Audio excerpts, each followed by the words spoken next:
What's up, guys? Alexander here with Date Psychology. So, going to talk to you a little bit today about what I'm going to call the marriage rate cope, but we're going to talk about first some general marriage statistics, the decline in marriage rates. We're going to talk about a little bit about divorce, some historical marriage patterns, and some assorted things. So, first, section 1, we're going to look at marriage divorce statistics going forward. Let's see what we have here.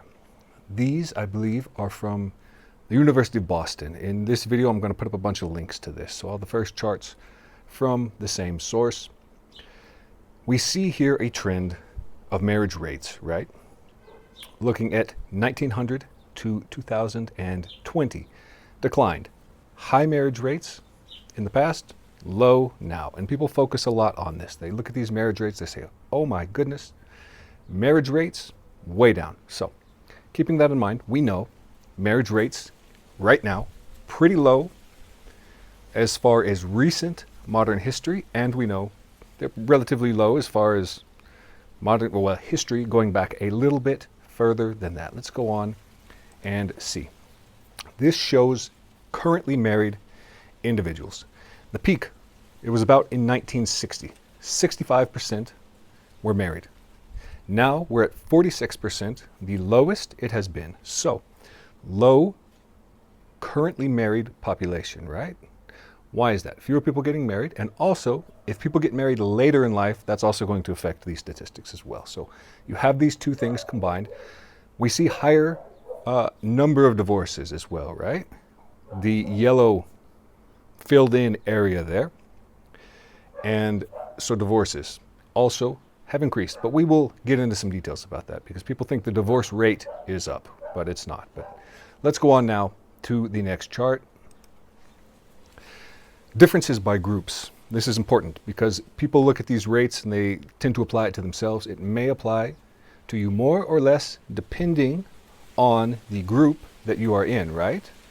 So these are racial differences in the decline. And we saw in 1940, where this chart began, they're pretty similar, right? And then we begin to see kind of a widening.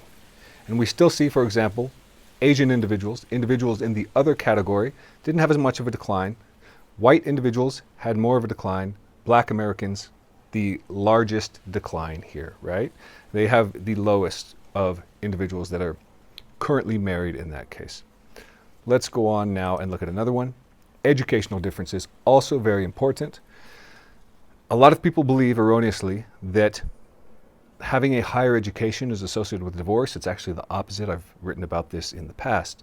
A lot of research on this, right? That education is highly protective as far as getting married. Individuals with higher education, and this kind of, it goes up linearly by tier, right? Highest level of education, most likely to be married. Highest level of education for men and women both, least likely to get divorced.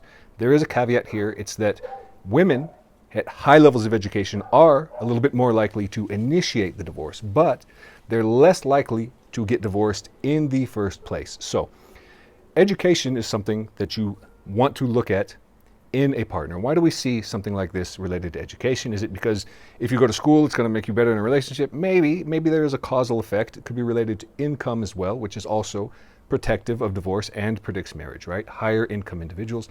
But education probably screens for things like IQ, right? Like intelligence, certain personality traits. Conscientiousness is a big one that explains about half of the variance in school performance.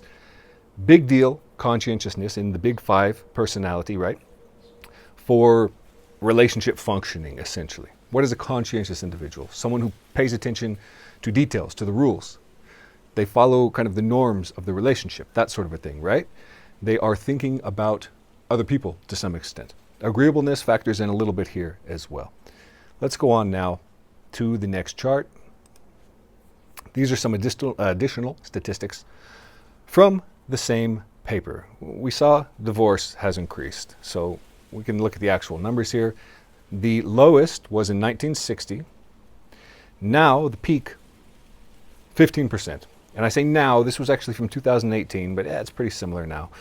So never married, actually the same in 1900 and 2018. So the idea that people are never getting married, which is different from the rate, different from divorce, right? These are all different statistics.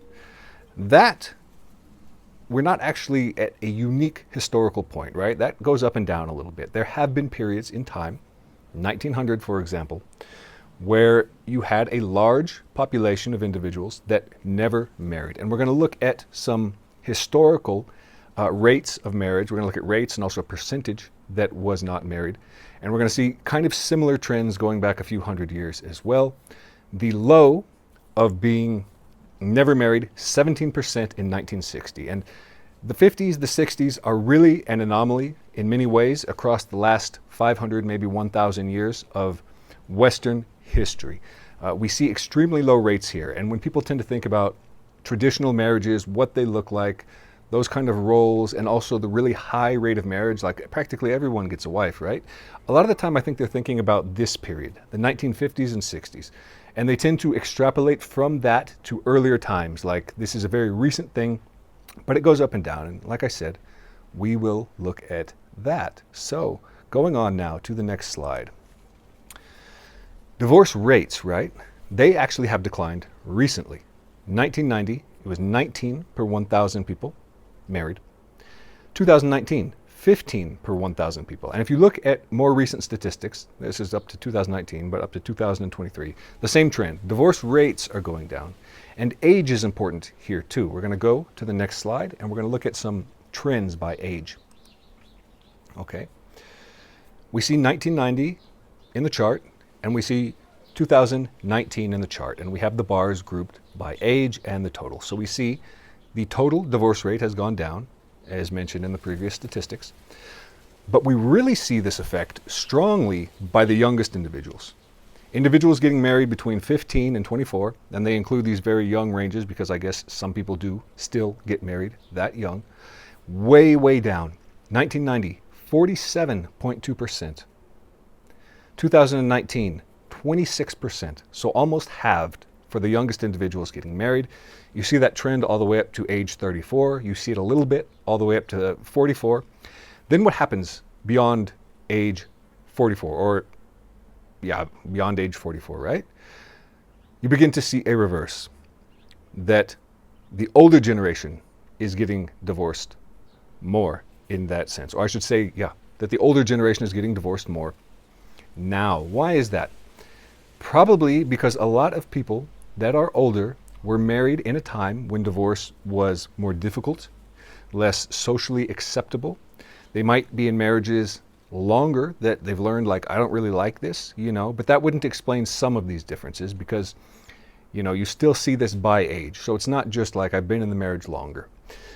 It is probably an effect of older individuals having been in marriages that they were unhappy with and never feeling free to leave the marriage until they got old enough and maybe society changed a little bit to accept it, or laws changed a little bit to make it easier, right? There's different factors that can come into play here, but that's what we're seeing, is that some people wanted out and they probably didn't feel that they could leave early on, right? Let's go on now to the next slide. Historical lifetime marriage rates. I don't know if you're going to be able to see all of the numbers in this chart, but as I mentioned, I'll put the links up to all of these papers here. So this is between the 1960s, or the 10th and the 15th centuries, I should say, not the 1960s, but the 16th century and the 19th century. And if you look, it says 10th, 15th, but there's like no data there, right? You look at the 16th century, not a lot of data. You go back far enough and this is kind of tricky to find data on, but we get from the 17th century on, we start to see more data. And this is grouped by country. And so people tend to think like, in Europe, everyone got married hundreds of years ago or whatever. Not the case. And this varied a great deal by country. We have a high of 28% of people who did not get married across this whole period. In Austria, for example, in the 19th century, higher, right, for Austria, 32%. 18th century, 38%. And you go down to the bottom and you see like Bulgaria, and the statistics they've collected from there seem to say, practically everyone did get married. So there are regional differences, right, national differences in lifetime marriage, essentially, this historical lifetime marriage. So a lot of people, depending on where they lived, even hundreds of years ago, never got married. You know, it's not just a given like everyone got married universally and this is some brand new thing that like 30% of people have aren't getting married across the life or whatever. Not the case. Not the case at all. A lot of people did not get married. There was always a population probably that was single, and you can kind of debate about how large it was and when that was and the country and that sort of a thing, but basically that is what you have. Next slide here, and we're going to ask, why do we see the decline? There's probably a bunch of reasons, but one obvious one is cohabitation. Marriage is not a proxy for relationship formation, right? Marriage is a formal institution, but many people do form relationships, have sex, even have children, right? Long-term relationships without actually getting married. A lot of the time they'll live together, and this will also change some of the statistics. If you look at like who is married right now, if people are getting married later, it will seem smaller than in the past, right? Why? Because it's not that they will never get married, but they're postponing it. But what might they be doing instead of getting married if they're not single, right? Living with their partner, right? Cohabitation. So we've seen that cohabitation rates have plateaued. This is from Pew Research. Again, I will put the links up. And that it has increased. It's plateaued over the last decade, according to these statistics, but it has also increased from an earlier period, 19 and 95. The second chart kind of shows that increase. 3% cohabiting in 1995, now 7%. So it has doubled. But 7%, it can explain a little bit, can't it? It's not the whole picture, but it does explain some of what we see is simply that people are not getting married. They're forming alternative romantic relationships and situations that are still long-term, you know, serially monogamous or even monogamous in the long term, whatever the case may be, but not going through the paperwork and getting married. Let's look here at the next one. Another explanation, we have a lot of people, and this is recent, this is from 2023, that have basically dropped out of dating. The first chart's going around a lot. It's going to be another one of those meme statistics I see, you know, which I called a meme statistic because, you know, we have statistics. It's not bad. It's not bad data. I'm not going to like dunk on it or tell you that it's wrong. But although some other sources have said, yeah, it's probably not quite so high, but whatever. Well, that's for another discussion. What we see here is, you know, why is it a meme statistic? 51% of men 18 to 29 say that they're single, right? They're not in a committed relationship is what the question asked in this data. And among women, it's lower. It's 32%. So, you know, people are like, whoa, that's really strange. How is this happening? Well, about half of these single men are not even looking for a relationship, right? If you're not looking for a relationship, if you have dropped out, you're going to add to those statistics. And why would someone drop out of a relationship? You know, or drop out of the dating market, I should say. There's a bunch of different reasons for why that could be. Perhaps they're frustrated with it. Perhaps they've gotten rejected one too many times. Maybe they have low testosterone or low libido, or they are postponing relationships because they're working on their career. Many different things. No one knows. It is a mystery. But that's what we have, and that's going to explain a lot of it.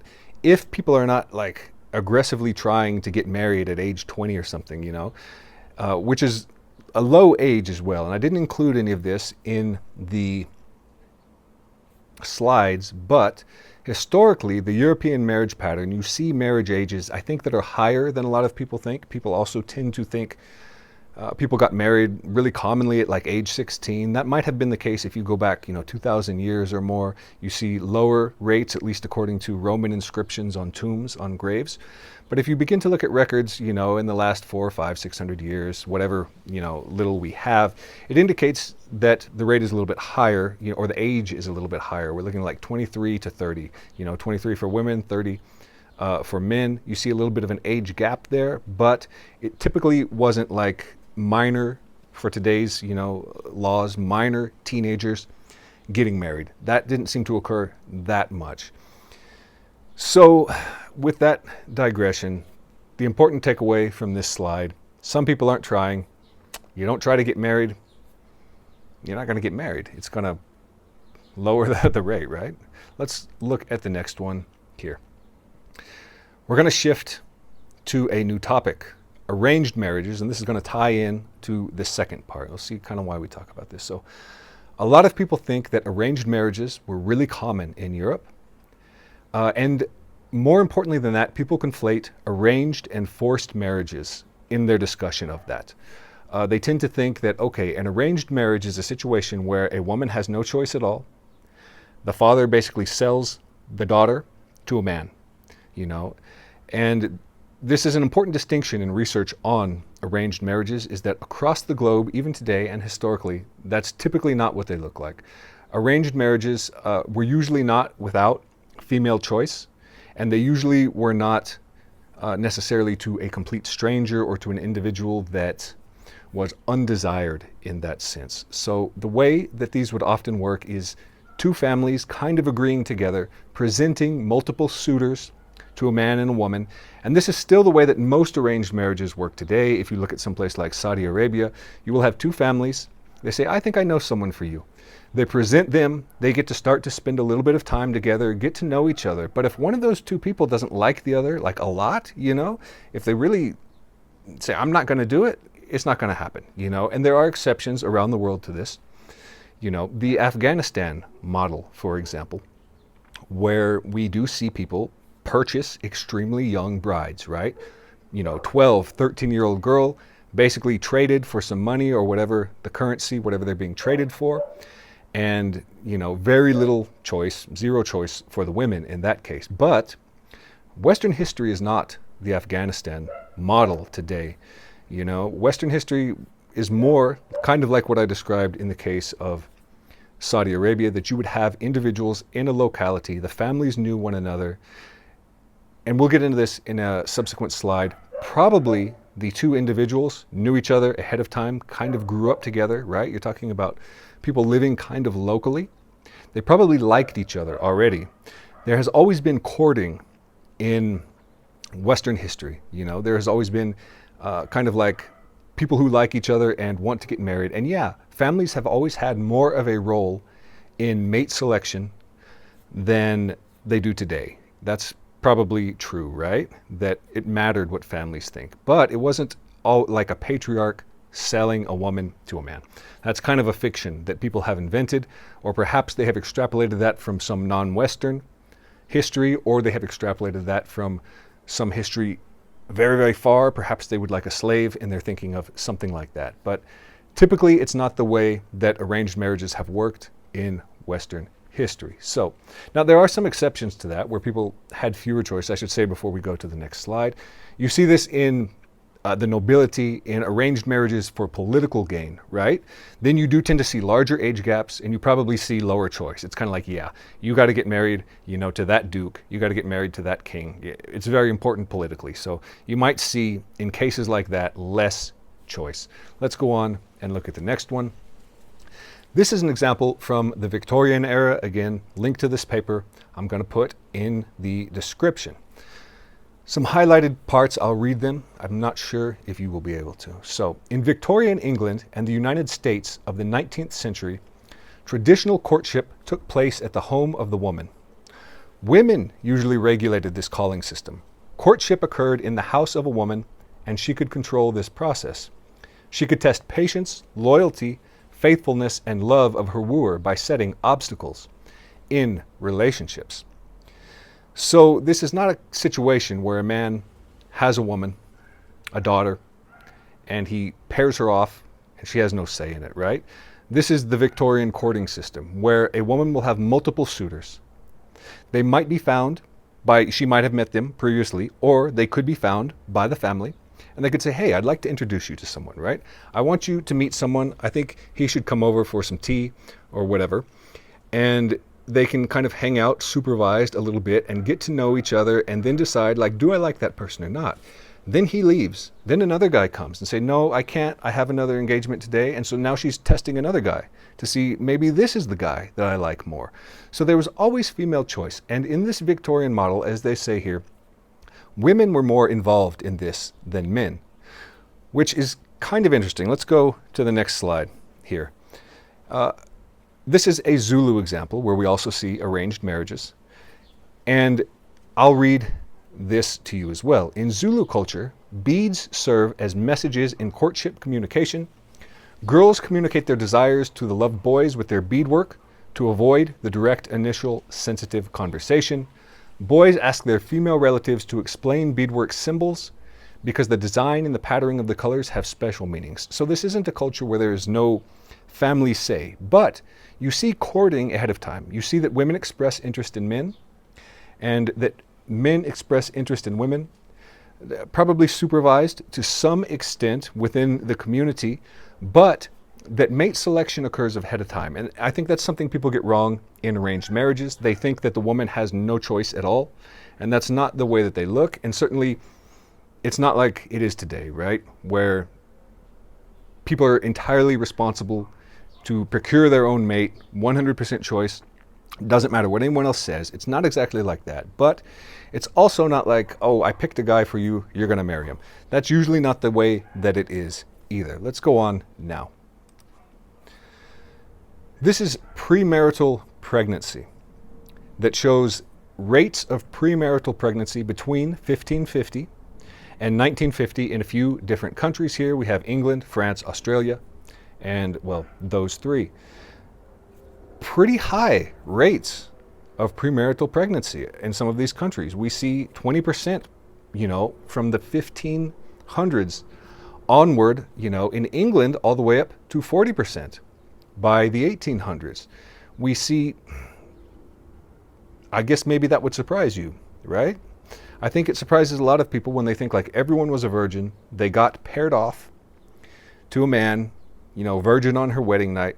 That's probably not the case. And what does this tell us? That many people were not virgins. In fact, that they were pregnant before getting married. Probably that there was a lot of fraternizing going on, right? Probably that we had people in local communities that were meeting and spending time together, having liaisons, right? Meeting up maybe in secret, or maybe not that secret, and having sex and getting pregnant. And then what happens when they get pregnant? They got to get married, right? But we see choice is what that shows. We see a great deal of female choice leading up to that point. We're seeing people get pregnant before they are married. So we're seeing that young individuals have the time to spend with one another. They don't have full supervision or control, and that they are probably selecting their own mates. I don't think anyone's family was saying, yeah, you're going to go get pregnant premaritally, 40% of the population or whatever. Something to consider, that in the past, Western history, not everyone was a highly controlled, pure, virginal spouse on their wedding day. The kids were doing pretty much what the kids are doing now, maybe even a little bit more, because something we know now is extended adolescence, right? Young people having less sex. So maybe the kids were having sex even more then. Let's look at the next one here. This is section 2, and we're going to go into this, what I called the marriage rate cope. And this is, what can be said? Everything is a cope, right? As Stardust likes to say, everything is a cope. Copes, these are stories we tell ourselves, narratives, ways we frame the world to reduce cognitive dissonance, to make difficult things about the world easier for us, right? Things we tell us about ourselves, about the world, about the way that the world should be, and about the way that the world could be if we just fix it, right? So let's look here at the next one.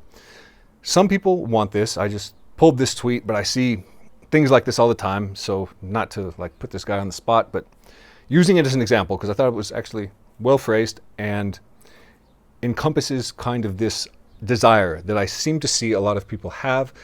I say a lot, I don't think it's a mainstream belief at all, but I think some people have it, and so I wanted to discuss it. He says, the social contract owes you a wife and children and other things, but those among them. I will die on this hill. So he'll die on this hill. He feels very strongly about this, that society, the social contract owes him a wife and other things and children, and all of that. So let's go forward. When people think of these kind of quasi-fictional historical periods where everyone had a wife, I have often wondered to myself, what kind of wife do they think that they will have? We've gone over some of these statistics. So we know that women had choice even when marriage was arranged. We know that women were picking men because that's, what we know pretty well from evolutionary psychology is that women select men mostly. It's typically in that direction. Women are the choosers, men are the approachers. So we know that women were selecting men and getting pregnant. A lot of them were before their wedding as well. Given that, I wonder what people who struggle to date today, who struggle to find a wife or a girlfriend, who are perpetually single, for whatever reason it may be, looks, personality, you name it, right?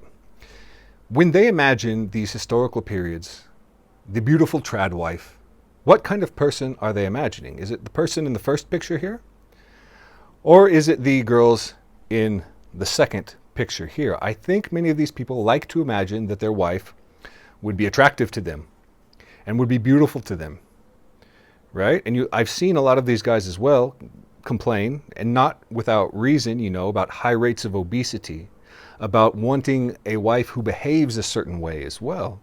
And it's not the case, even then and now, that, everyone behaved like an angel. So you probably saw people pair up desirable people with other desirable people, right? If you know that women, even in these systems with suitors and all of that, can reject a man for another one, do you think in the past that looks mattered zero? Probably not.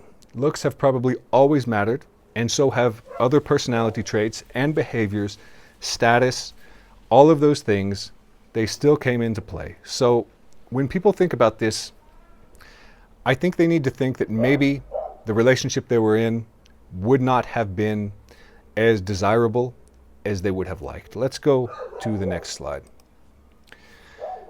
Genuine desire. I hear this discussed often in black pill communities, and in the red pill, also there is the phrase, you cannot negotiate genuine desire. But when people want to change the social structure in order to give them a wife, this is essentially trying to negotiate genuine desire, isn't it? It's essentially saying, okay, I want to be given a wife, but they don't think beyond that point. How would she feel about me? And as I mentioned in the previous slide, I don't think they think very clearly about how they would feel about her. Think about it as a man. How would you feel being married to a woman that you think is very unattractive? That you do not love, that is not just physically unattractive, but that is also a huge nag or has a very bad personality, or just berates you all day and calls you names and treats you horribly. These are things to consider, that you could be married to a woman that you do not love. And this is a meme that has existed, for 2,000 years. You see this in Greek and Roman literature, that people were unhappily married, right? This has always been a thing. And so is the goal really to just be married, or is the goal to have a happy marriage with someone that you love and who genuinely desires you? So these are questions you have to ask. Do you love her? Does she love you back? Is there genuine desire on both parts? Because if there's not, you're going to run into problems, and we see those problems discussed, again, they're real problems, rightfully, in some of these pill spaces as well. Dead bedrooms, people that are in marriages for a long period of time, not having sex. Very often the case that neither of them even wants to. But sometimes you see some asymmetry there where one party does and the other party doesn't. And another term that I see pop up, starfish. And what does that mean?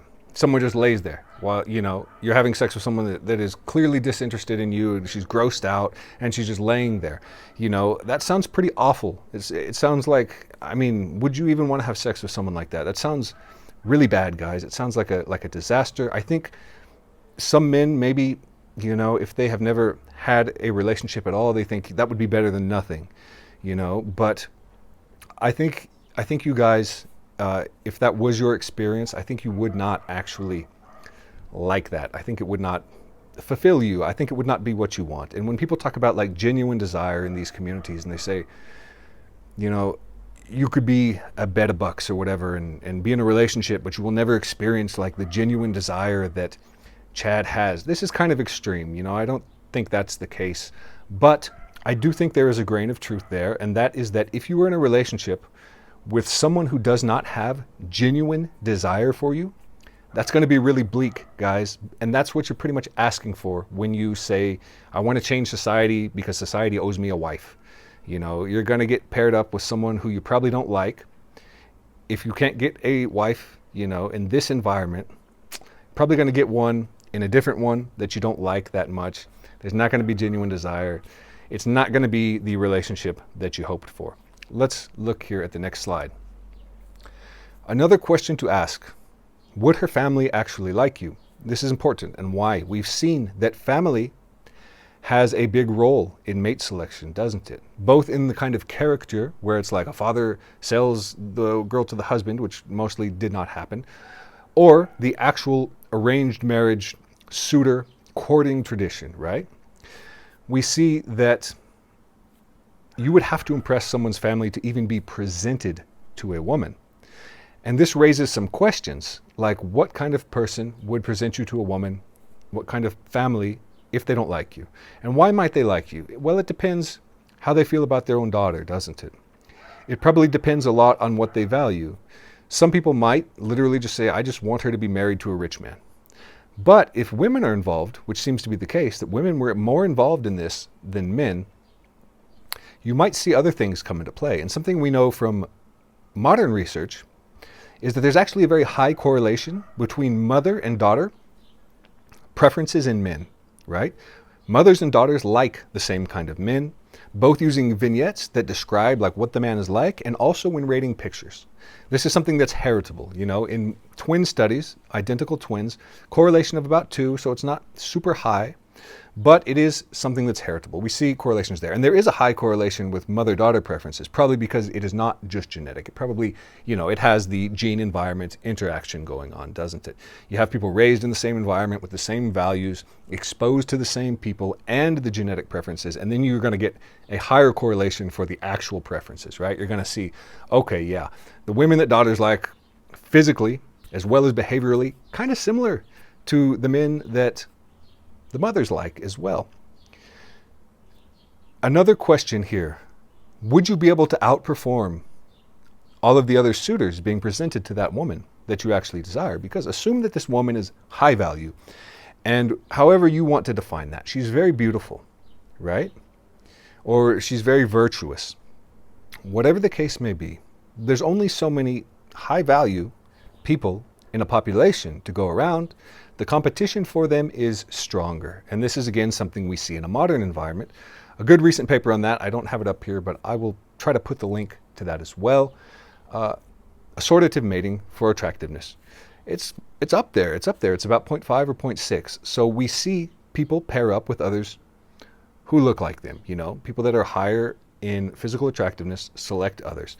So imagine you have a very beautiful woman, the Victorian period, earlier or something like that. She's going to have a lot of suitors, right? She might like all of those other suitors more than you. They might be more productive than you. They might make her laugh more. You know, she might feel the tingles with them that she doesn't with you. There's no reason that would guarantee that you're going to get the mate that you want when you have to compete with all of these other people. You might still get to marry, maybe, maybe not. But again, it might be with someone that you don't really like. Going on here. Cannon fodder peasant. Chris Williamson talked about this a little bit on a recent show.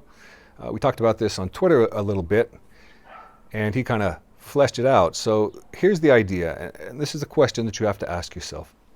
Why, if you are the way you are now, would you have been different in a past era? Right? A lot of people seem to think that they would have been a Bronze Age warrior riding the plains on horseback, right? They would have been the kin patriarch on horseback going through raiding the villages. But every village that gets raided by a warrior is full of men that get killed off by that warrior. For every Napoleon, there's 1 million cannon fodder peasants that die in the snow, unmarried, single. That's the reality. it's kind of bleak in that sense. Everyone likes to imagine themselves as Conan the Barbarian, as the hero or whatever in the past. But if you're not something like that now, if you were just plucked out of modern history and transported in time, would you have been then? Probably not. And that might be something, you know, I've said this before and it upset a lot of people, but I think it's something that you kind of have to reconcile with, have kind of a realistic self-perception that things are not necessarily better then than they are now. A lot of things were not. You might not have the traits that would have helped you much then if you don't have them now. And what kind of traits are those? Well, we know everything that is associated with leadership seems to be pretty stable across time, same with status, right?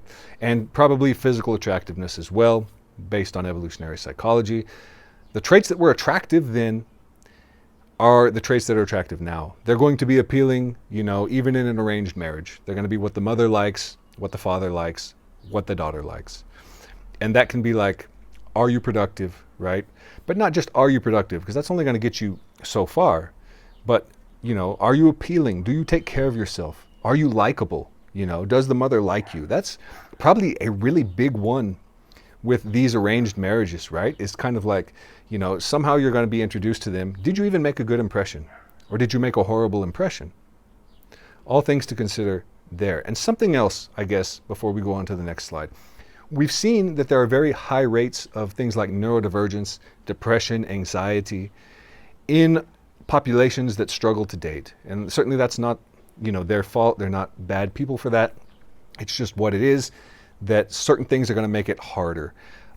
Those are also things that unfortunately in past eras may have been much more stigmatized, that might have really hurt your first impressions, you know, with the mother, with the arranged marriage or whatever, even more. Let's go on and look.